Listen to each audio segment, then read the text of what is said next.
Mes salutations. Nous allons écouter Chocolat des filles. Ok? C'est un bon tout.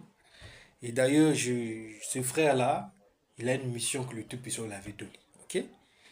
C'est de faire sortir son peuple dans l'abattoir. Maintenant, le frère aussi, des fois, dans le mélange, etc. Parce que je regarde ces vidéos, hein, souvent je regarde, et j'ai compris sa mission. Maintenant, le frère a touché un truc. Et si je laisse ça là, c'est pas si bien. Parce qu'il y a ceux qui ne comprennent pas. Il y a une expression que le frère va utiliser. Et ils peuvent tordre. Beaucoup de kamites, si ça pousse sur ça. Les kamites, ils viennent là. Et quand j'ai vu le chocolat de filles parler de ça, j'ai dit non, non, non, non. Lorsqu'un bon tout, c'est commence à réfléchir comme un kamite, ça cause problème. Je dois venir pour expliquer, parce qu'il y a certains qui ne comprennent pas, qui ne connaissent, surtout les chrétiens, ok? Écoutez ce que le frère a dit. S'il vous plaît, j'ai une question, les chrétiens. Une simple question, s'il vous plaît. Une question, pardon, papa, pasteur, maman. Une question.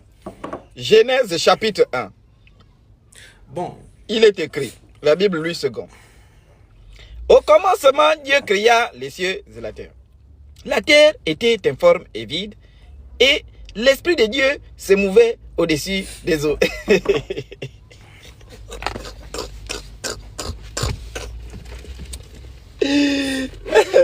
Alors, ma question, c'était la suivante.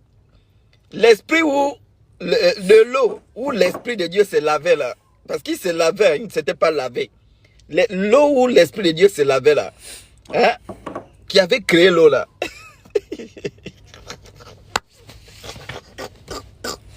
Parce que le livre montre qu'il a seulement créé les cieux et la terre. Mais de l'eau là, hein, qui avait créé ça. bon, chocolat de fille, tu es quand même un intellectuel, hein? Tu peux pas venir avec la Bible en langue française, ok? Et justifier une thèse ou bien une pensée sans pour autant que tu apportes la Bible hébraïque, parce que déjà les Écritures, ça a été écrit en hébreu, ok? Maintenant, quand toi, tu viens dire que tu lis en français, là, il a commencé à créer les cieux. Après, on dit l'Esprit de Dieu mouvait au-dessus des eaux. Pour toi, quand tu dis qui a créé l'eau là, quelle est ton intention? Parce que ta pensée ou ta façon de réagir ou de penser, ta façon philosophique là, tu as créé déjà une doctrine quelconque et c'est très dangereux pour un monde ou un bantou. Quand on parle de Shamayam, cieux, c'est déjà la notion d'eau. Quand on parle des cieux, c'est déjà la notion d'eau. L'expression Shamayam résume toute la création. Ça ne veut pas dire quand tu vois, on dit qu'il a marché au-dessus des eaux, qu'il n'avait pas créé l'eau. Non, il avait déjà créé dans l'expression cieux. Shamayam résume les eaux supérieures et inférieures qui étaient collées. C'est l'eau qui a été écrit, l'eau supérieure et les eaux inférieures. Dans l'expression Shamayam, c'est la création des mondes. Les mondes supérieurs des eaux, les mondes inférieurs des eaux, les esprits, les entités, beaucoup de choses dans cette expression-là. C'est la création même de le froid, le chaud, les jours même, avant qu'il dit jour 1, jour 2, c'était déjà dans Shamayam. C'est très riche, hein, les langues bantou. Moi, ça fait 3 mois, hein, 3 mois déjà que j'ai étudié Shamayam. Et j'ai étudié, j'ai pris les dictionnaires des bantous, mais c'était extraordinaire. C'est là que je comprends même Shamayam, ça veut dire couper légèrement. Et plus tard, vous allez voir qu'il va séparer. Donc Shamayam, ça veut dire tracer les chemins. Voilà pourquoi vous allez constater, on dit quand vous lisez, excusez-moi, voilà pourquoi vous allez constater quand vous lisez dans les Écritures, quoi, il a tracé les chemins dans les eaux. Hein?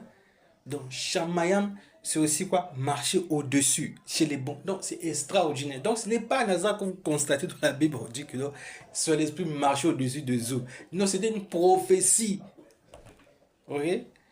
Et l'expression Shamayam, là, chaque lettre a une vibration spirituelle de la création.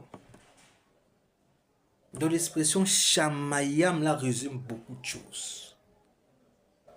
Donc, chocolat des filles, quand on parle de cieux, quand j'ai lu, au commencement à créer des cieux, c'est déjà les eaux. Même une tradition qu'on dit la reine du ciel, que nos ancêtres corrompus donnaient des gâteaux là. Ah, c'est la reine des eaux inférieures. C'est elle qui dirige les religions, voilà. Parce que le monde que vous voyez là, c'est dirigé par les eaux. Les eaux supérieures comme les eaux inférieures. Et même la bénédiction là, il faudra de l'eau. La maman, regarde, quand vous voyez une mère, c'est l'eau. Ok? Donc la bénédiction vient toujours par le monde des eaux. La richesse, le monde des eaux. Ok? Attention, parce que quand je dis ça, je dis, ah, tu es satanique, tu parles des eaux. Les gens qui sont émotionnels de la religion. Non. La Bible dit quoi? Il y a un verset là. Il dit quoi? David, il va tenir sa main, il va tenir la mer, l'autre le feu pour le bénir. C'est un message qui est caché derrière. Et quelque part encore dit quoi? Je exaucerai les cieux exauceront la terre, et la terre exaucera l'homme. Donc dans les cieux là, il y a des eaux. Il y a les eaux sombres. Il n'y a pas une bénédiction sans eau. Donc quand on parle de chamayam, frère, et chocolat de fille, c'est déjà la notion d'eau. Donc s'il te plaît, et à partir d'aujourd'hui, des frères qui ne connaissaient pas ça ou des frères chrétiens, quand on vous dit cieux, main dans ta tête, c'est déjà la notion de sous, afin de ne pas tomber dans le piège que les kamites sont en train de poser encore. Si le Tout-Puissant le permet, je vais faire une vidéo sur l'expression chaman. Parce que quand je fais des recherches personnelles, ça fait 3 mois, c'était extraordinaire. C'est là que j'ai même compris comment l'eau a été créée. Et quand vous partez dans toutes les régions du monde, vous n'allez pas voir comment l'eau a été créée.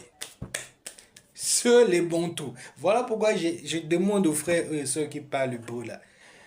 Vous devez aller étudier les dictionnaires des Bantous. Parce que vous dites les Bantous sont des Israélites. Vous dites les Israélites sont en Afrique centrale. On sait qu'aujourd'hui, les langues là, aujourd'hui, bien sûr, il y a le mélange. Mais au moins, l'héritage linguistique est là. Donc, Chamayam, en résumé, c'est la notion des eaux déjà.